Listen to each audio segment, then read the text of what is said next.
Okay, so let's start. So as presented by Anton, I'm Sébastien Deleuze. I'm a Spring Framework committer, and today we are going to talk about the state of Kotlin support in Spring.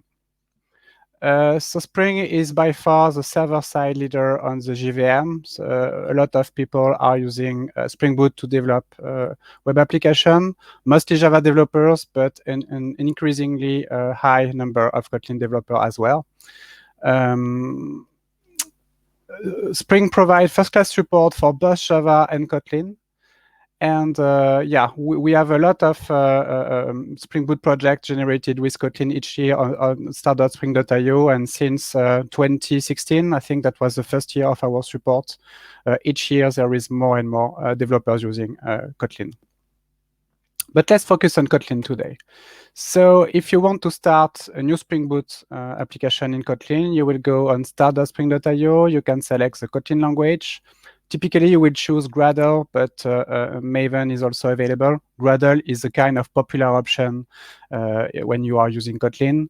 You select the version of Spring Boot you want to use, the project metadata, and you can use any kind of dependencies. So you will typically add here the web dependency, if you want to use a reactive framework, if you want to use Spring Data GPA, for example, you select all your dependencies and you click on generate. That will download a zip file with your project. You can also just explore the project directly in the web interface. That's especially useful when you want to just know the dependency coordinates for a specific dependency, and you just want to copy and paste it to your existing project.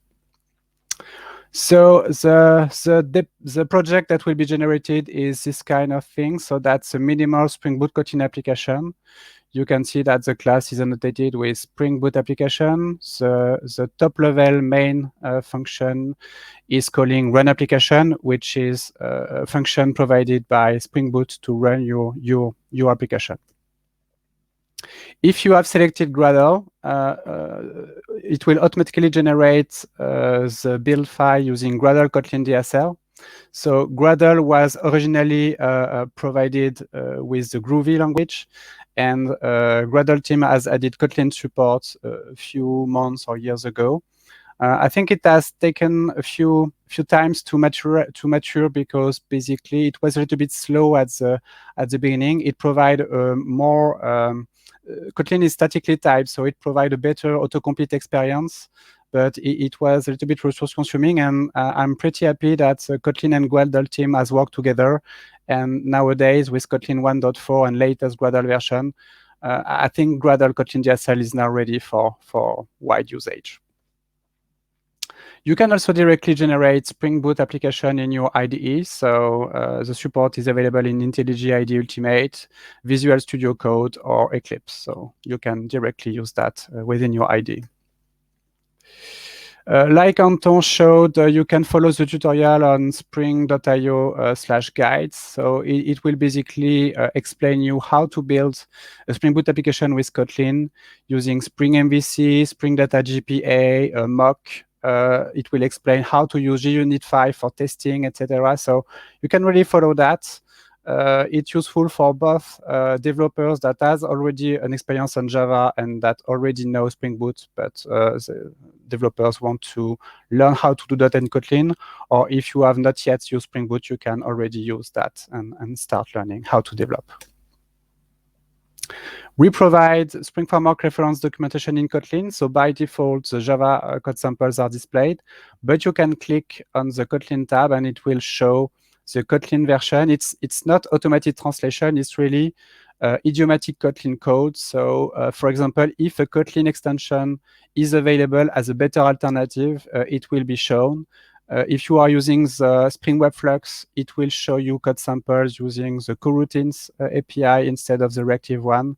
So that's really provide you the more idiomatic Kotlin code that you can use. And I know that a few developers are using that to learn Kotlin because basically they already know how to develop in Spring Boot in Java, and they basically switch from Java to Kotlin to learn the Kotlin idiomatic way to use Spring Boot in Kotlin.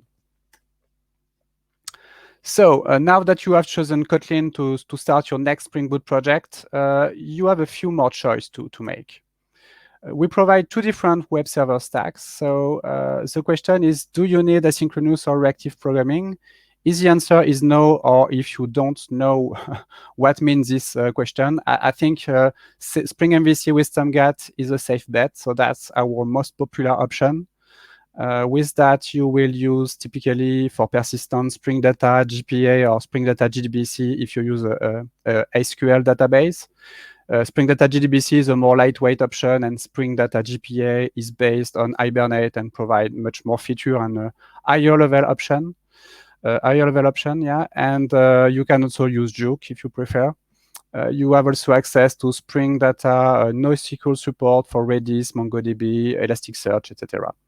And if you want to do asynchronous or reactive programming, that means if you have to request a lot of data with latency, for example, in microservices architecture, or if you want to deal with streaming, etc., Spring Web Flux is probably a good option, and we provide a very good coroutine support. It's based on Reactor and Netty, and we provide a specific persistence with Spring Data Reactive support with Coroutines API. So you can use Spring Data R2DBC. R2DBC is reactive for SQL databases, including for reactive transactions. And you can also use Spring Data Reactive, Redis, MongoDB, etc. So now that you have chosen your web stack, you have also a choice in terms of programming model. The most popular programming model, at least with Java, is annotations. So you can typically create web controllers like that with annotation like @REST-controller, @request mapping. You will inject your services or repository like that, and you will typically define your web mapping with @get mapping, @post mapping annotations. And you can see that Kotlin allows you to write your code in a very concise way. And that's basically the default option. And again, if you don't know what choice you should do, just use this default option. But Kotlin is also a very nice language for functional programming. It provides some very nice DSLs. And in terms of functional construct, I think that's a very, very good language.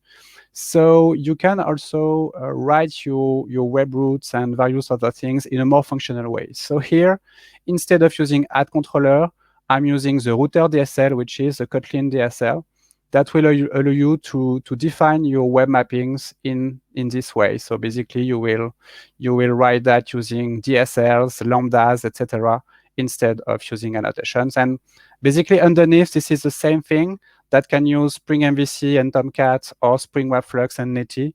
So the web engine is the same. It's just another way for you to write this code. So we support both, and the choice is yours. Let's now talk about coroutines a little bit more. So I think coroutines allow you to go reactive with a great trade-off between imperative and functional programming. Coroutines are the default way to go reactive in Spring with Kotlin. Spring Web Flux really supports both reactive and coroutines API.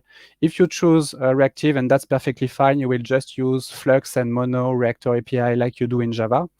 But we provide a very nice coroutine support that allow you to program with coroutines, and underneath that will translate to Reactor Mono or Flux. So up to you. We provide coroutine support in Spring Web Flux. As of Spring Boot 2.4 that will be released in a few weeks, we also provide coroutine support in Spring MVC, because while Spring Web Flux is natively reactive, Spring MVC provides some asynchronous programming support. So we have basically bridged coroutines with that. Spring Data Reactive provides various coroutines API, Spring Messaging with AirSocket support. We are going to talk a little bit more about that, and Spring Vault as well. So just to show you a quick code sample, if you want to use basically web endpoints that require some latency, so for example, if you want to request a remote data services, a remote HTTP web service, you can use for that coroutines. So you will write your handler method like usual, but you will use this suspend keyword.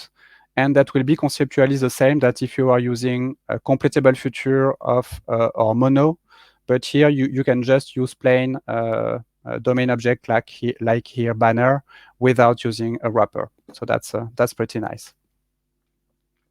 Flow is coroutines equivalent for Reactor Flux or similar Eric Java types. So that's really for streaming. And here you can see a code samples where we use web client, which is our reactive HTTP client. We provide coroutines extensions like here body to flow, and that allow you to use coroutines flow API to process server-sent event stream, for example. Let's now talk about multi-platform. Multi-platform is a pretty key design point of Kotlin, especially for recent version. It allows you to share common code across multiple platforms and to refine this code for specific needs. So Kotlin JVM is used on server side and Android. Kotlin JS is a kind of equivalent for TypeScript or JavaScript, and Kotlin Native is mostly used for iOS deployment. What is nice with this multi-platform angle is that Kotlin libraries leverage it. So we have coroutines that is a multi-platform library, and also this new Kotlin serialization library, which is a Kotlin multi-platform reflectionless serialization that supports multiple formats, so JSON, protobuf, etc. And I have a good news for you. As of Spring Boot 2.4 that will be released shortly, we provide support for Kotlin serialization out of the box in Spring MVC and Spring Webflux. That's a more lightweight alternative than Jackson. It's designed for Kotlin. It provides multi-platform serialization. And that allows you basically to share some code for model and validation across server, front-end, and mobile. And if you want to use it, just exclude Spring Boot Starter JSON because that will add Jackson to the class path and add the Kotlin serialization dependency. And if you have Kotlin serialization and not Jackson on the class path, Spring Boot will automatically configure Kotlin serialization for JSON support. We only support JSON support for now because this is the only stable format supported. More format will be supported later. And that's pretty exciting because that allows you to basically write your model in, for example, with Kotlin data classes that are multi-platform, and to share it between the server, the mobile application developed in Android, for example, and the front-end developed with Kotlin JS. Kotlin JS has been here for quite a while, and I think it was a little bit too young, and I tried to use it previously, but it was kind of difficult. And the good news is that with Kotlin 1.4, there is a new JS IR backend and generally big improvements in Kotlin JS that are really super promising. It's still alpha stability, but this kind of reboot of Kotlin JS has the potential to really be a competitor for TypeScript, for example. And today, I think I will just experiment with it, but next year, I think it will be ready for production usage, and I think it has a huge future.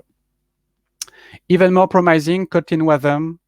So WASM, WebAssembly, is the bytecode of the web. It's already supported in your browser, but without the garbage collector support. So that's basically for now a target for C, C++, and Rust development. But garbage collector support is coming, and that will make WASM a very nice target for Kotlin for front-end development. And it could be in the future an even better platform than Kotlin JS. And I really believe in this WebAssembly target for the future. Let's now talk about AirSocket. So AirSocket is reactive messaging. So it shares characteristic with other messaging software protocols, but it's allowed to deal with back pressure over the network. Back pressure is a feature highlighted in reactive streams. It allows basically to communicate together a fast producer with a slow consumer or the opposite. And previously, we had only a way to deal with that inside the JVM, and AirSockets provide a way to deal with that across the network, and that's used by very big players like Facebook. So that's production ready, battle tested in production. It's agnostic in terms of transport, so you can use AirSocket on top of TCP in addition to HTTP, and other protocols are supported. It's multi-platform, so I think that's a good fit with Kotlin. There are implementation in Java, Kotlin, JavaScript, C++, Go, .NET, Python. And yeah, I think that's a pretty exciting protocol. We support it in Spring messaging, so you can use AirSocket Request Builder to basically create AirSocket requester, and that's allow you to receive or to send reactive messages. We have CBOR serialization by default, so pretty efficient binary serialization, and we have full coroutines support for that. So in these code samples, we are merging 2 streams of messages into a single one, and we broadcast it into multiple clients, mobile, front-end, etc. And the most exciting thing about AirSocket support is that the AirSocket Kotlin project has been recently rebooted to be fully multi-platform and based on coroutines. So it's still a little bit early. So feel free to test, provide feedback to the project maintainers. But I really think AirSocket implementation in Kotlin multi-platform with coroutines API would be very interesting, especially for Android and iOS. Let's talk about the other key points. So Spring Framework API has 100% of its API with null safety annotations. That means that from a Kotlin point of view, even if Spring Framework is written in Java, all the API are null safe, so no null pointer exception with Spring application written in Kotlin. We have, as of Spring Boot 2.3, support for Kotlin data classes with val properties with this add constructor binding annotation, so feel free to use it. And we have a new Kotlin DSL in Spring Security 5.4 that will basically provide you the same capabilities than Spring Security Java DSL, but in a much more concise way, and you have access to all the API of Spring Security with a pure Kotlin DSL, so I think that's pretty exciting. Let's now talk about Spring Boot native applications with GraalVM native. So you may have heard about GraalVM. GraalVM is a project started several years ago by Oracle. It allows, among other things, to compile JVM applications, so typically Spring Boot application written in Java or Kotlin, so with Kotlin JVM here, not Kotlin native, Kotlin JVM, into a native executable that can run without a JVM. And that's pretty interesting because this native executable can start instantly and consume less memory than the JVM equivalent. We use Paketo build packs, which is build packs for containers directly integrated into Spring Boot to build lightweight container image. I will show you a demo just after. So this native, GraalVM native, is an interesting platform, but we need to keep in mind that it offers different trade-offs compared to the JVM. So while it has instant startup and low memory footprints, with the same amount of resources, it could be faster than native. Its JVM is more mature, and native compilation takes longer, typically multiple minutes for a real-life Spring Boot application. But the interesting thing are instant startup and cheaper hosting possible. If you check these two graphs of benchmarks, at the left, you have the Spring Boot application on the JVM. You can see that it starts in around 1 second and consumes 200 megabytes of memory. And after, we basically do a load test with a lot of concurrent requests. At the right, you have the same application, but compiled into a native executable. So you can see that it starts instantly, almost instantly. And you can see that it uses 4 times less resources to provide the same level of performance. So that's something pretty interesting because instant startup allow you to have high availability without running in parallel 2 instances. So that's cheaper. That's also cheaper because on AWS, Google Cloud Platform, or Microsoft Azure, you can choose a smaller instance, and the same thing for VMware virtualization. So it's basically allow you to run the same application unchanged with a smaller footprint. In terms of support, we have been collaborating a lot with the GraalVM team to fix and improve GraalVM because it was only implementing partially the Java platform, and now we are in a much more better shape. So thanks to the GraalVM team for their help on that. Currently, we have incubating support in Spring GraalVM native plugin. It's based on Spring Boot 2.4, and you can already try it for now. We will start our beta support in December this year. So yeah, that will be a very important step. And we have already started to work on first-class support in Spring Boot 3. And Spring Boot 3, when it will be released, will support native executable out of the box. I'm now going to do a quick demo. So here we have a Kotlin project, a Spring Boot Kotlin project. So I can show you. This is a typical Spring MVC plus Tomcat plus Jackson application using annotations. Okay, simple REST endpoint. And I'm going also to show you that we have a typical Gradle configuration. The only thing that I have changed is that I'm using Spring Boot 2.4, okay, because GraalVM native requires Spring Boot 2.4. And also I have customized here the configuration of the capability of Spring Boot to create a container image available as of Spring Boot 2.3 in order to say I want to use a Tiny OS base layer. I want to enable native image support, and here I'm just providing a few additional parameters that are useful for optimization. And then I'm just building a container image with Gradle or Maven support. Maven support is available as well to build container image. Here I'm going to reuse the previous build, but in practice, if I had to do some code changes, it will take more time.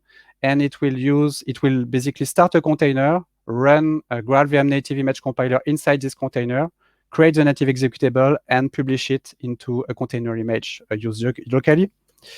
We can have a deeper look to what is in this container image, and you can see that it is composed of an OS base layer of less than 30 megabytes. It's basically a very tiny Ubuntu-based distribution consisting of only 7 packages optimized for security and size. And you can see that my application, so this is my Spring Boot application, is close to 50 megabytes, and we will continue to improve even more this size. So you can see that we have a very lightweight container image consisting of about 20 megabytes for the OS and 50 megabytes for the Spring Boot application. And then if I want to run it, I'm going to just to show you the Docker Compose file. So here I'm just specify the port that I will use and the reference of my container image. And then I'm running my application. So you can see that it's starting almost instantly. And even on bigger application, we have PetClinic that starts in 100 milliseconds. So that's pretty interesting. That provides some kind of serverless capabilities. But with existing application, you don't have to change all your programming model. And I think that's a pretty promising platform. Okay, so let's continue the presentation. The last section of my talk is about what's next. So we are really going to show some R&D topic not available right now for production usage, but pretty exciting still. So that's programmatic configuration for Spring Boot using a Kotlin DSL. And that's part of the Spring Foo project I created a few years ago now. So Spring Foo is an incubator for a functional flavor of Spring Boot. You have seen that we can use some functional construct with Spring Boot, but it's still mainly based on annotations. So Spring Foo is really about using Kotlin DSLs and functional constructs everywhere.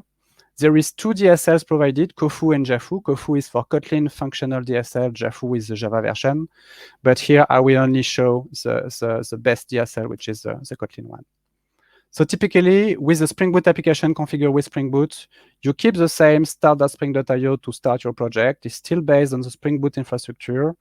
You still have dependency management, starters, actuators, and standalone executable jar or container deployment. But what changed are basically with Spring Boot regular flavor, you have conventions and automatic configuration. So that's pretty handy, but sometimes there is some mismatch between what you expect and what happens. In Spring Foo, everything is declared explicitly. Spring Boot regular flavor is mainly annotation-based, while Spring Foo flavor is mainly using DSLs and functional constructs. Spring Boot regular flavor is mostly reflection-based, while Spring Foo is Lambda-based infrastructure, and Spring Boot is production-ready, while the Spring Foo flavor is still incubating. So in terms of code, that's look like that. You have a DSL that allow you to declare your beans, to declare that you want to use Spring MVC, and you can basically discover everything using autocomplete, so that's pretty discoverable. You can use functional and programmatic construct like for defining the ports depending on some conditions. You can defining your routes with the same web router that I have shown previously. And while on Spring Boot regular flavor, the converters are basically created automatically depending on the class path. Here, you will have to declare explicitly that you want to use Jackson and that you want to have pretty print of your JSON output. And the good thing about that is that you will only load in memory what you use, while in Spring Boot regular flavor, I think you will typically have some unwanted features running. So here is a few links. So start.spring.io to start a new project, the tutorial, and the two links to Spring GRAL VM Native and Spring Foo experimental project. So Spring GRAL VM Native is incubating, and the native support will be available in Spring Boot 3, but you can already start using it right now. And Spring Foo is an experimental project. Okay, I think we are done.